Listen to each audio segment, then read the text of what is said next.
Yes, in front of more. That present. I didn't know where. When you Hey, what up? okay, look when I'm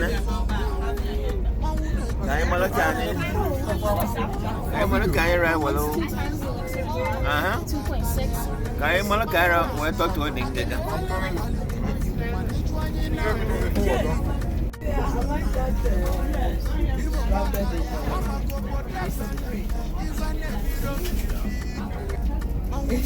Remember your numbers. Everybody should remember their numbers. You can write it down somewhere if you want to forget. Bube. There you go. Down. Madam Chair. Down. Hi, girls. It is quite.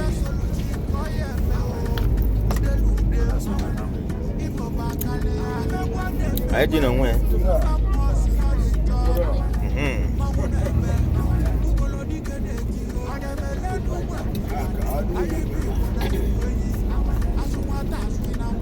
What you for Nanya? Nah. Okay, there you go. It I go for you. I'll probably judge him. Yeah, I'm I shall be Joseph. not going to notice. I'll go there. Oh, sweet. I'll go. I'm cooking now, let him. Eh? Not the man. Eh? Would they put that hand? Or they go for that? Oh, yes. I shall be Joseph. Yeah. Nah. That's a good night, you boys. Hey, kiddos. So we see your face. Oh, yeah. Of course.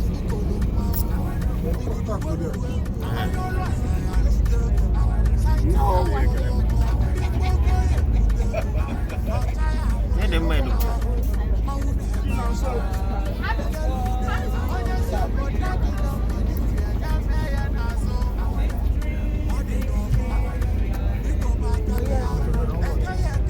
Yeah, morning.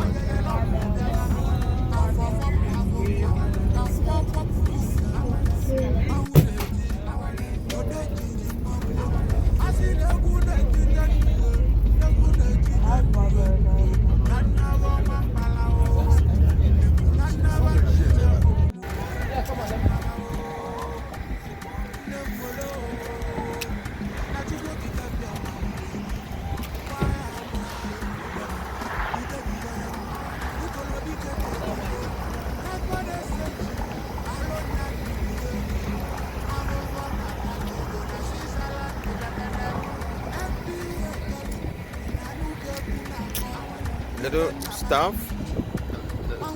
stuff for quick break.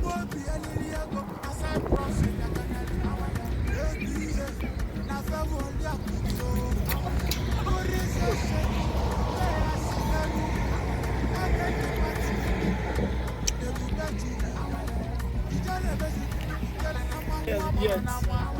More 2 hours. How's one man? Odun did you hear doing? Yeah, get behind the father. I'm not close to almost border. Okay. That's now almost to 2 hours to Canada. Yeah. Kind agent? Okay, good job. Yeah. Okay. Nam. Alia. When I got one. When I got one. And I got you. Butia. Ozibom mother. Ozibom mother. One name. You are capturing history. You have to know. And if you are not talking, you are capturing history. Yeah. Ozibom mother. Ozibom mother. Ozibom mother. Oh, don't want ya? Oh, don't want to hear. No, that is Ozibom mother. One them there. Yes. I know about an hour, what? Something to Canada. To Canada. I can eat it. This is a rest area. Yes. Can you so very I don't mark like clear. My popo is that. Ozibom mother. Just arrive at Mr. Chris, I will Point wait on you, Hotel. then we go check you.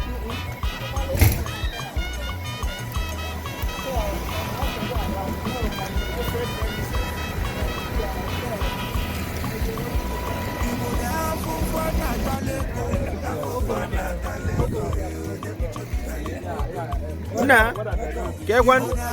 Ka ejien. Da nwanne. Nwanne mmadụ. Mba alụdị ụnụ mma ihe ọ na-achọ ezigbo azụ ebe a. Ebe na-emezi na ezigbo catfish. Gwakwu ntị wee dị very nourished. Ndị Canada.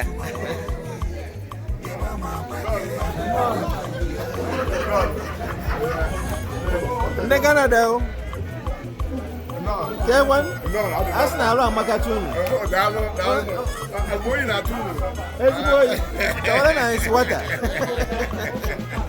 Daalụ. Thank you so much.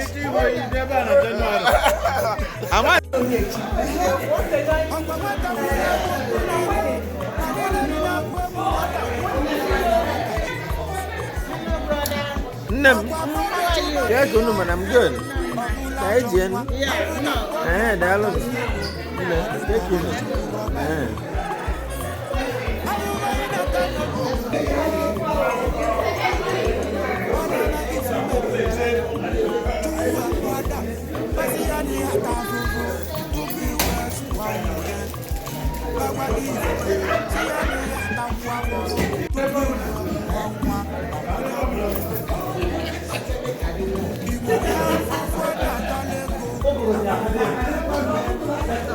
Nne m, ka unu mana.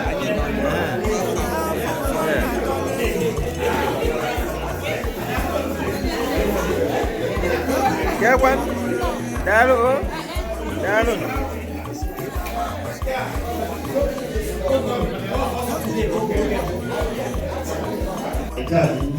Ndị ndekunde. Ndị ndeeri.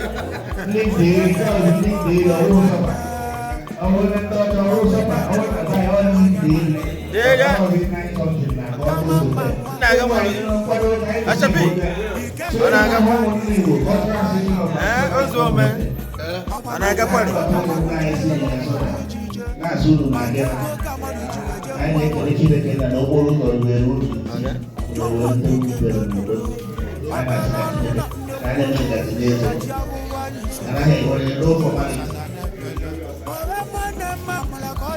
I try all my. And my hand over my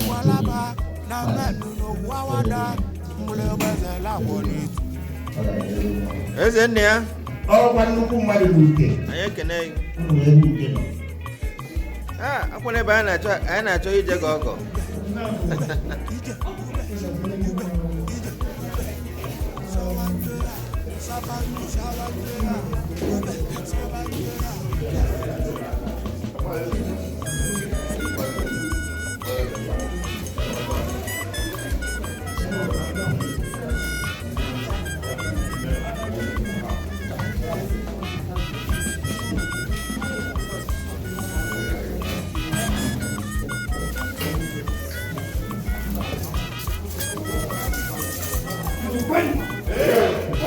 Yeah.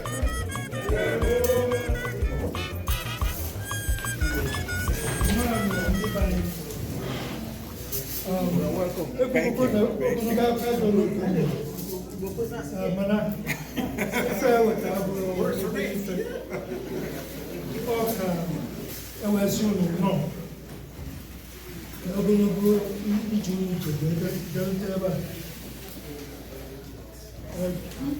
Chukwu abam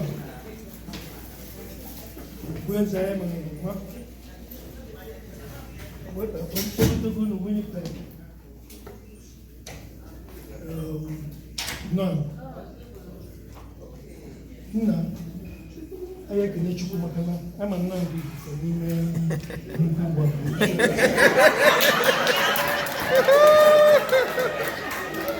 He just said, you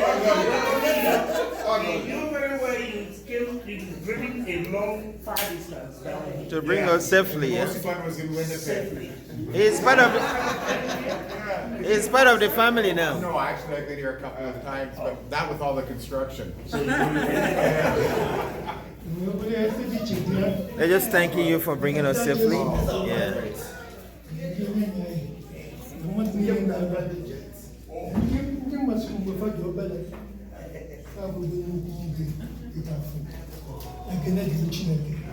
Amen.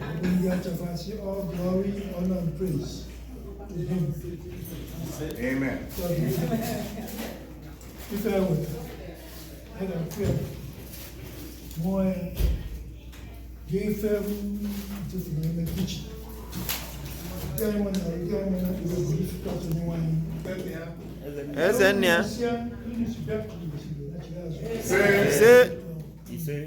Amen.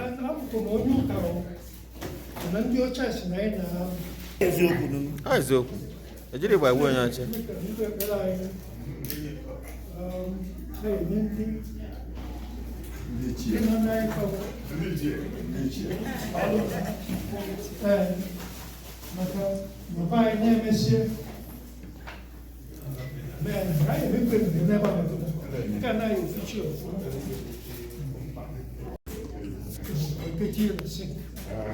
Mwanzo upya na neba. Upya na wana. Makana ndi bai ndi ocha. Ndi jawalo eni fei. Ba for ko creation. If it is a nana. Fala fona. Fala so eneva. Na vitala chukwe zigifa. Yeah. Ai na fona kweba. Amen. So when you go from paper.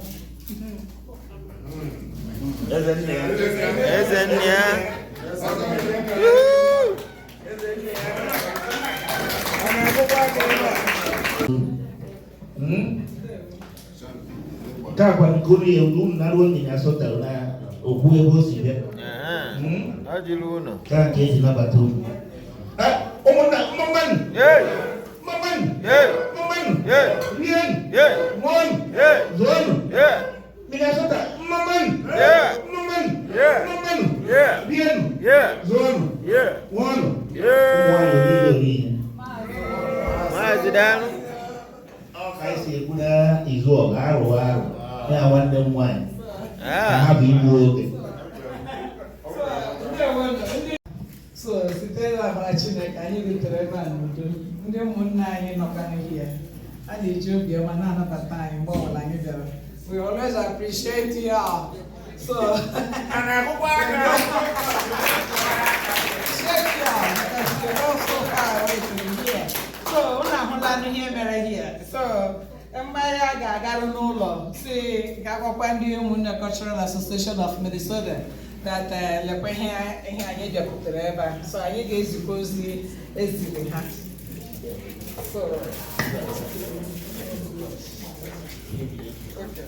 So mgbe anyị na-agakwa n'ije otu ha si nabata anyị dịka omenala si were dịrị.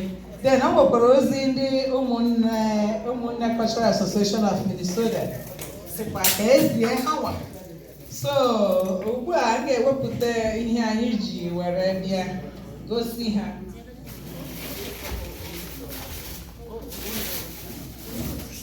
So ngwugwu a dị mma ọtụtụ.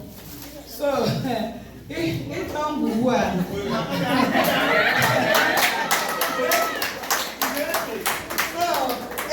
akpaghe ya aka unu ga-ahụ ihe ya na ya so. So ọbara m uru ikwuzi much. There when you why ever president. Yes.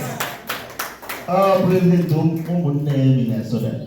We want them one is the one Karaka. I can own. What we just did now is tradition for Igbo culture. When somebody visits you, you welcome the person with something. That's what our elder just did. He poured libation for our elders. All those that have died, they are now our ancestors. So, for leading you guys safely down here, so when we give in Africa, that shows love. Right. So that's what we're just doing here. I feel the love. Welcome. Exactly. Welcome. So that's what we just see here in a nutshell. There are more to it. but we'll just cut it short because of time. So, I never know Umunna in the Minnesota.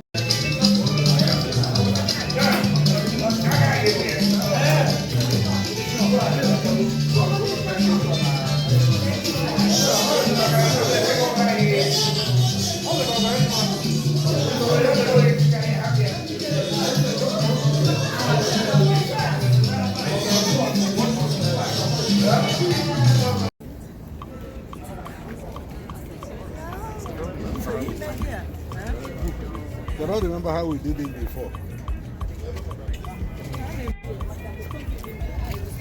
You guys are playing here Canada. Ajabi. Huh? Oh, okay. What's going on, man? Can I buy no back? No exhibit TV. No exhibit TV. I be so it's not it's not a Fox called Fort kind of. Can where? Manitoba Canada. Yeah. Fort Junction. It's not a medical. Can cabin. Oh, yeah, by no baba. I go up on a way with Jim from here. I'm up on a mother and a way woman. Okay, boys. Who did it? Kind of legend. Oh, you found it. Up Umunna the hell. No, yeah. Umunna.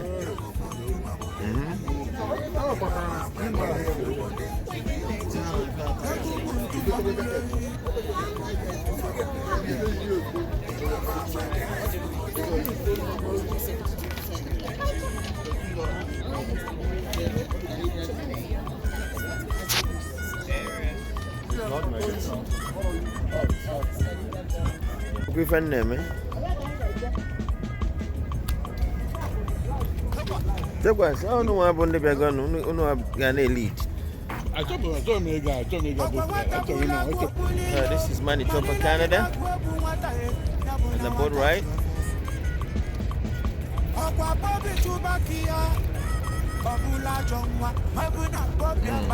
Umunna. Kaina has to work.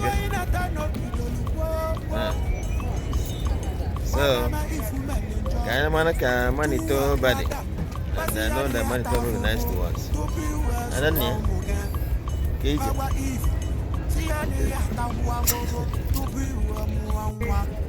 It's not like group, it's... Yeah, it's single.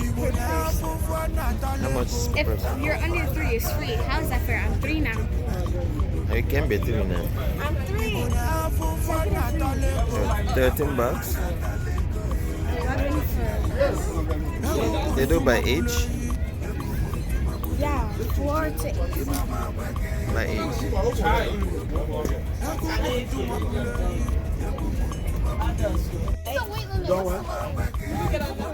So go get your. Oh, 12 and under. Oh, okay. He's a big boy.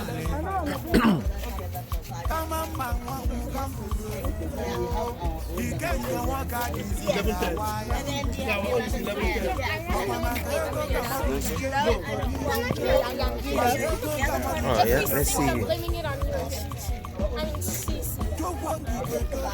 You guys are geared up, ready to take on the boat. We're in the Army. So, We're the Navy SEALs. did you say it's your first time? Yeah, it's my first time being And you're happy, or you say you're scared? Why are you scared? If it sinks, Not gonna sing. You're a professional is that driver you call it, or swimmer? captain? Yeah, I'm not for that. If it's my first time, I'm not a captain. I'm not a captain. No, you get a professional captain. Hey. It's not by force.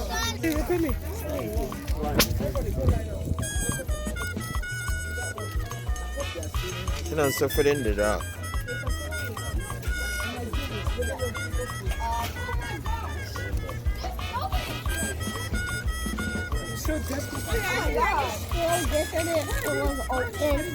That eating, that feeding.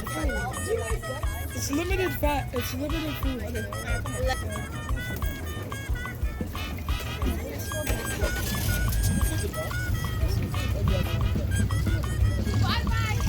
See you. Bye. See you. We're coming behind you.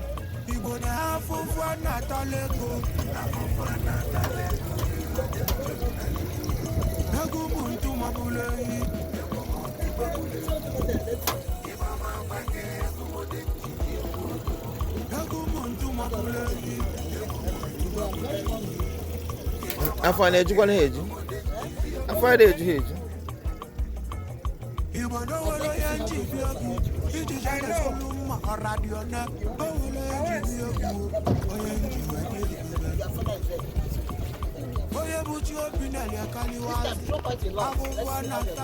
Hello,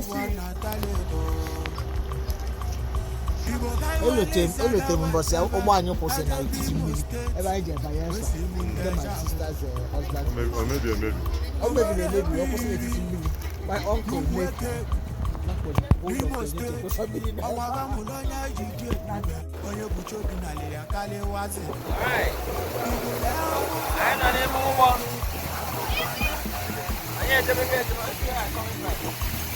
Oh my God, the wind!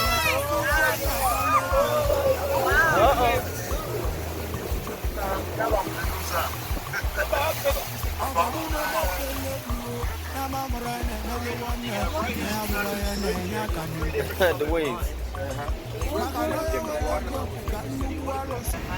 Okay. And in 1997, we had our flood of the century. Worst flooding in 100 years. The water level was as high as that red line. Oh my gosh. Are you serious? Serious? Wow. That's serious. Went into houses and everything. That's crazy. I know. We were only 25 properties were affected because we have a floodway system that protects us from massive floods. We built it in the 60s. Because we had another huge flood in 1950. It wasn't as huge as this one, but it was still that 1950 that they built this massive floodway system to protect us from future flooding. If it wasn't in place, it would have gone. History man, are you listening?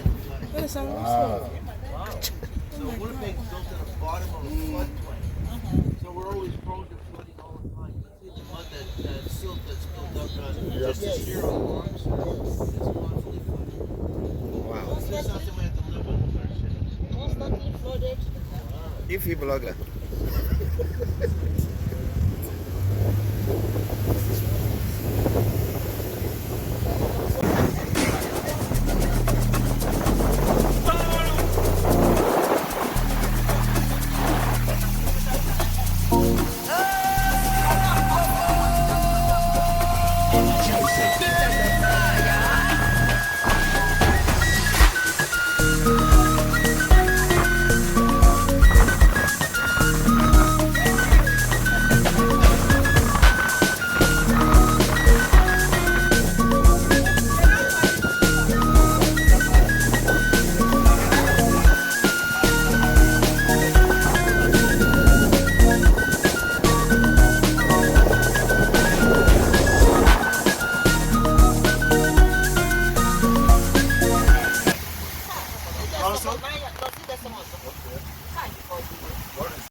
The golden boy. The Golden Boy statue, he's 16 feet tall, he's 24 karat plated gold.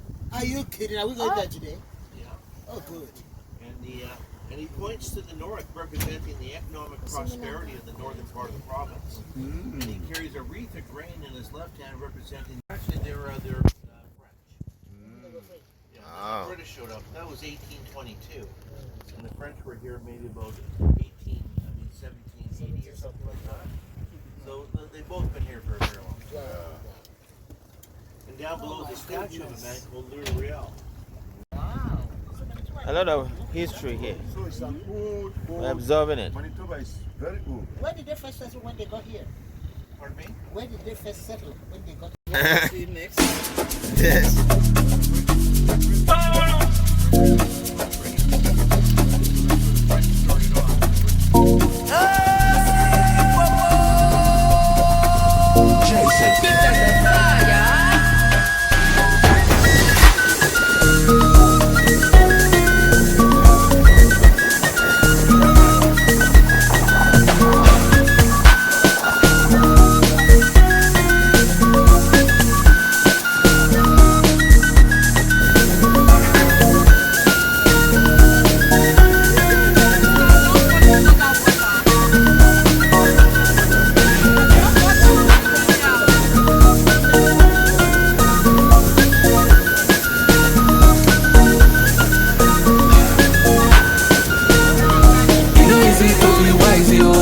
they lead you strong man, yo.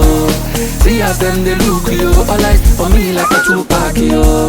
I keep them Balenciaga, they shady milli, a too bad, yo. I know they for your chit-chat, yo. Carry your matter, they go TikTok, yo. My gentle days don't go, I know they look back, yo.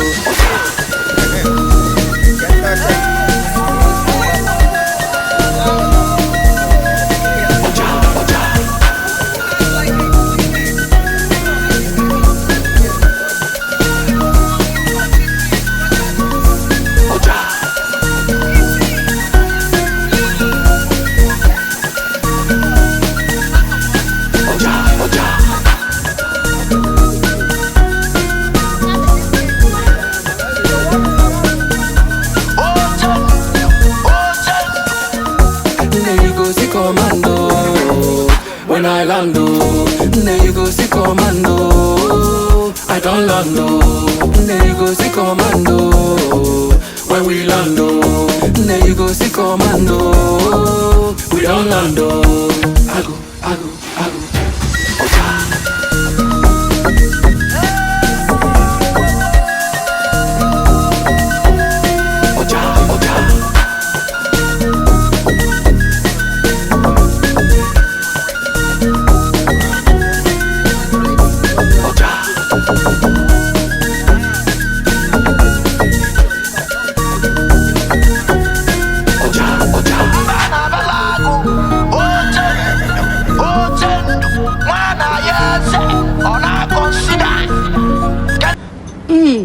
Have some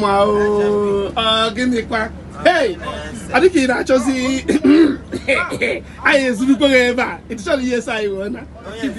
It's only yes I get Zulu. Hey, how can it? Eh? None is spear. Eh? None. Oh, see my queen, oh, my baby queen. How are you, baby? Good job. Oh.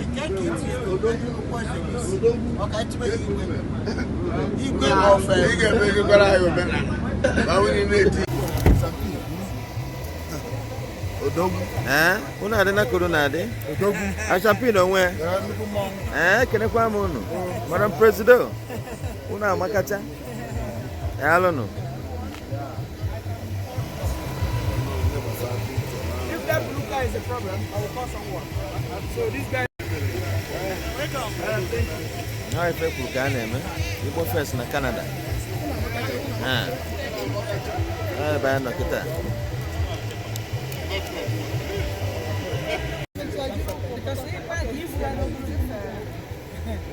Better go back here somewhere.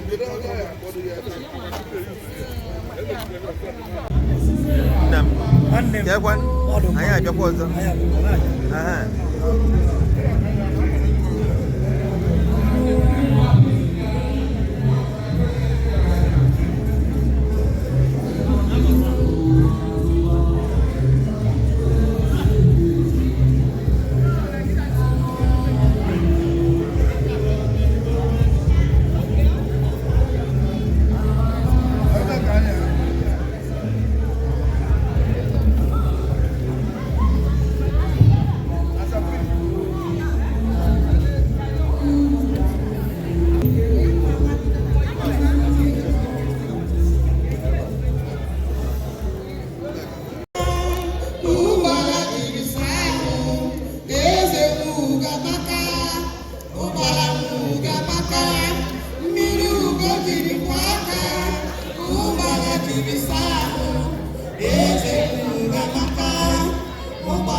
Para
Boys are good.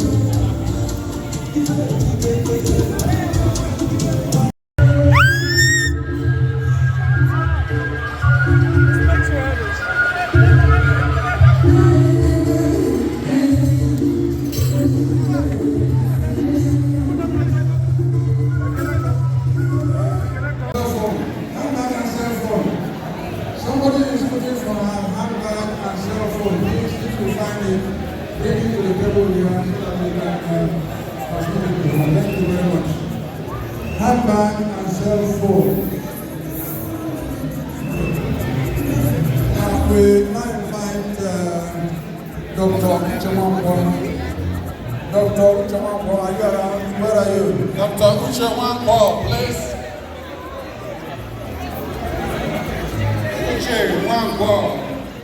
One ball. So, I'm going to be short. Otherwise, we can't have that. You go pay. You go pay. Yeah. You go pay. I don't know, maybe I'll speak in English for the benefit of everyone here. My name is Uche Wankwong. Thank you. Former president of the Umunne Cultural Association of Manitoba Incorporated, and I am the Manitoba Labour Party candidate for Winnipeg, running for the upcoming election in October. I want to appreciate the executive officers here, all the elders of this association for the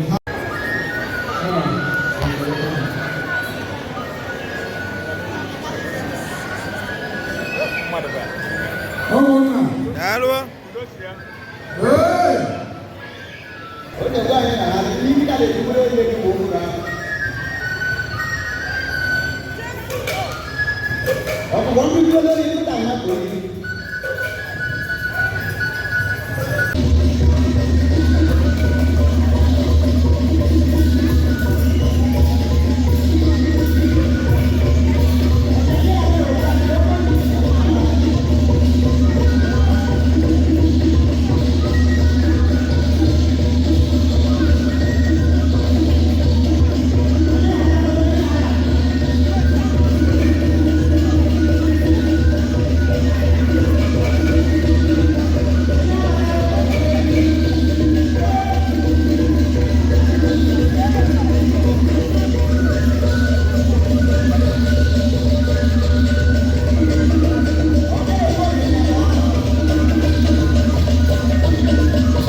Okay,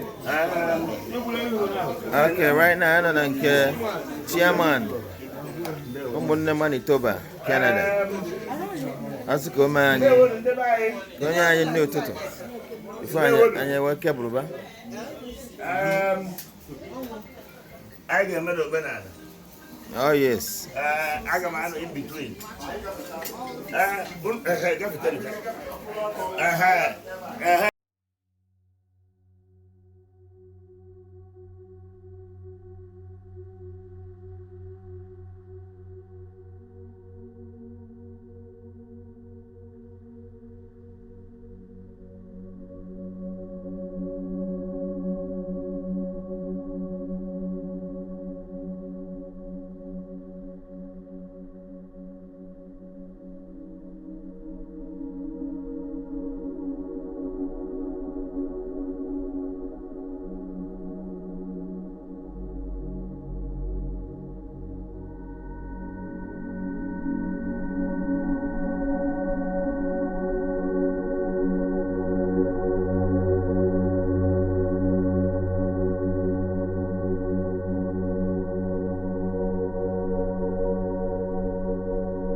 ogologo okwu dị na ya na anyị ga-emekwa anyị ga-ewere ofu ọjị ruo ụlọ ndị mmewe nke nnukwu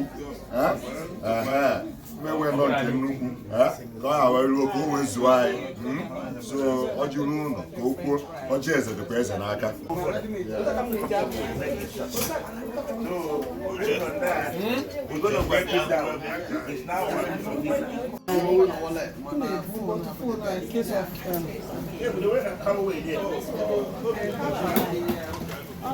Ne dalun. Dalun.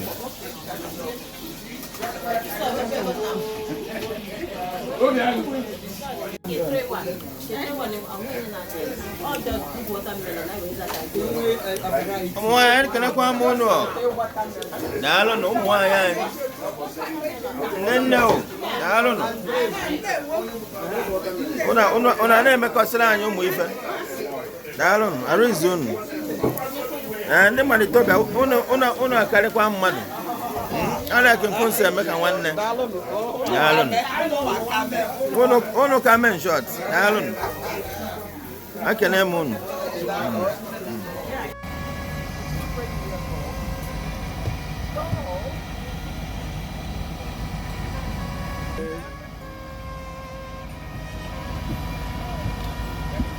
Oh yes. Ije ngala.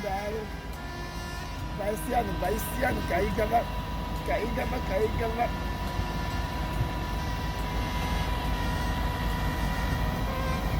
is here, Canada. This is the land of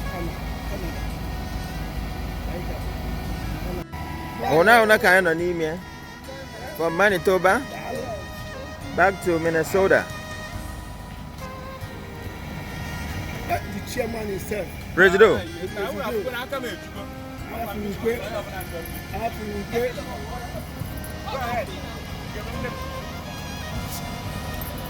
Ugoro ba na ekede. Dalu. Anyị na-agba ata Thursday. Okay. Ugoro abo. Nnam.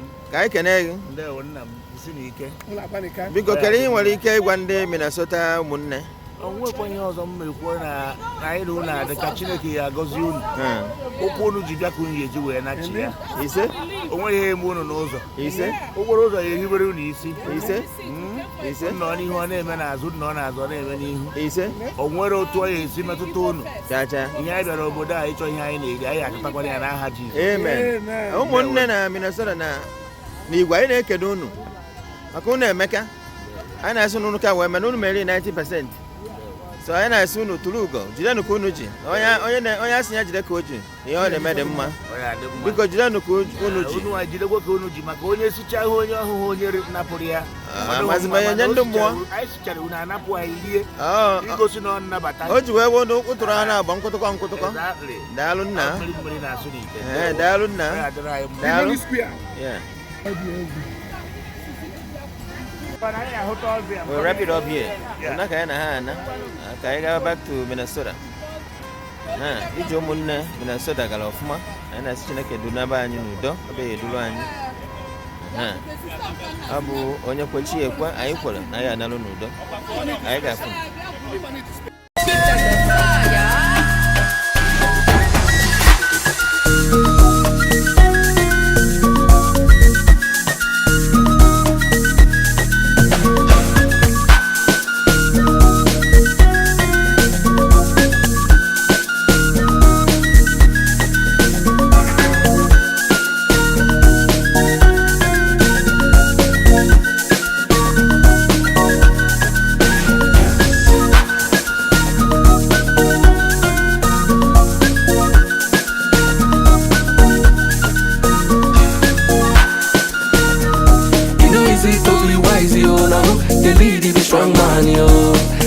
Them they look yo, all eyes on me like a Tupac yo. I keep them Balenciaga, Richard Mille, a too bad yo. I know they for your chit chat yo, carry your matter they go TikTok yo. My gentle days on go, I know they look back yo.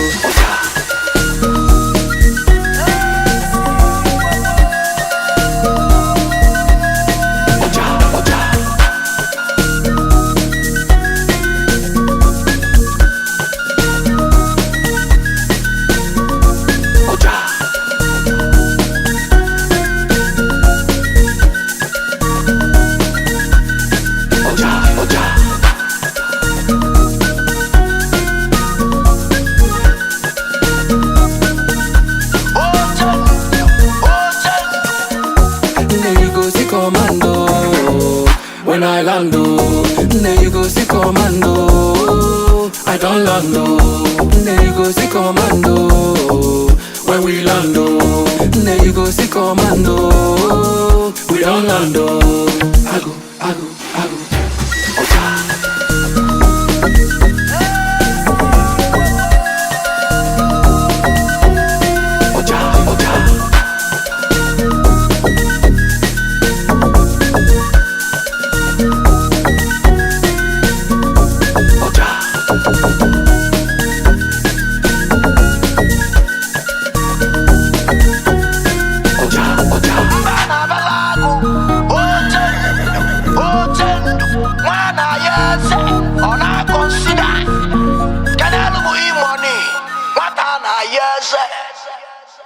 It's a cause on the beats loaded.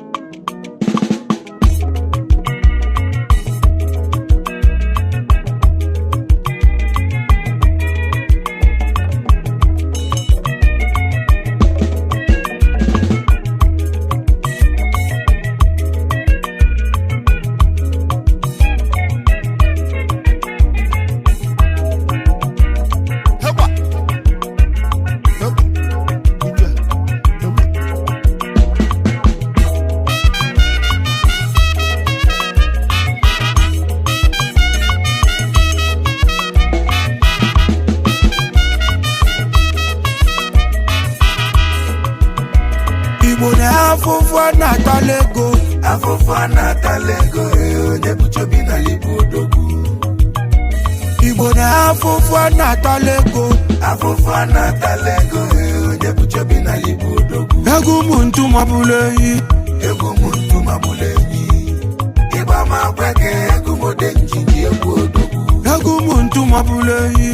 Egu muntu mabuleyi, Iba makweke, egu modenjiji egu odogu.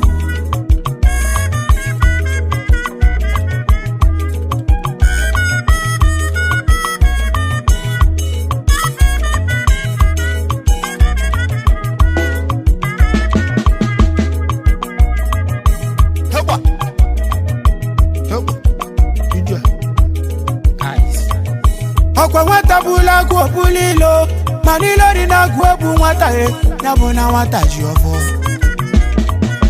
Okwa bobi chubakia, obula jongwa, mabu na bobi akpatazi ego, odeko wali chuwu roba Abuba inata no bidolu po. Badama ifu melinjo, chuwu akwadam, basi yadi atafofo. To be west, wow, Mogan. Bagwa if, see ya de yata wavo, to be Muamwa, or Wanyabo would have any work is it. Ibo de Afofana Talego, onye buchobi na libu odogu. Ibo de Afofana Talego, onye buchobi na libu odogu. Egu muntu mabuleyi, Iba makweke, egu modenjiji egu odogu. Egu muntu mabuleyi, Iba makweke, egu modenjiji egu odogu. Okoye wego mwe wadna, Mamwe na chuego mwelonye male. Kama mwa mukamvure furo, Ikenga waka dizila waya mko. Okwa makego kamadu jijebo podi jije, Makego kamadu jiweje wawe weto. Chokwa kike dododo, Abela luna ndekwu ego, Eji avuva nyisido, Chukwu lisaza nepele. Bore mwene mamula kobia, Na menu no male. Ano Dubai, Na menu no Australia. Ano Walaba, Na menu no Wawada. Mbule beze la bonit.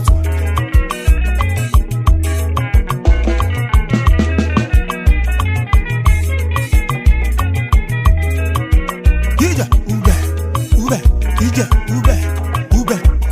ube, Sawanjea, sabandu sawanjea, ube sabanjea.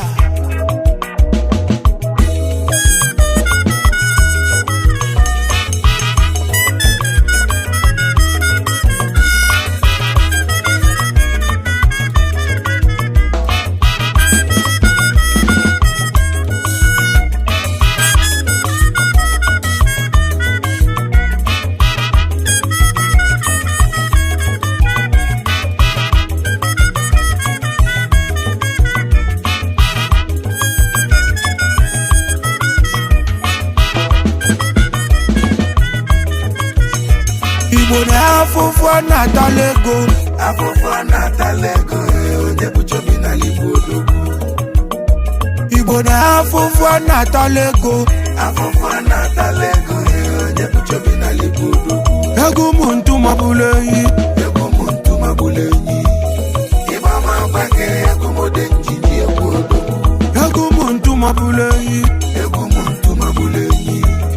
Ịgba ma gbake, ego m ode njiji egwu odogwu.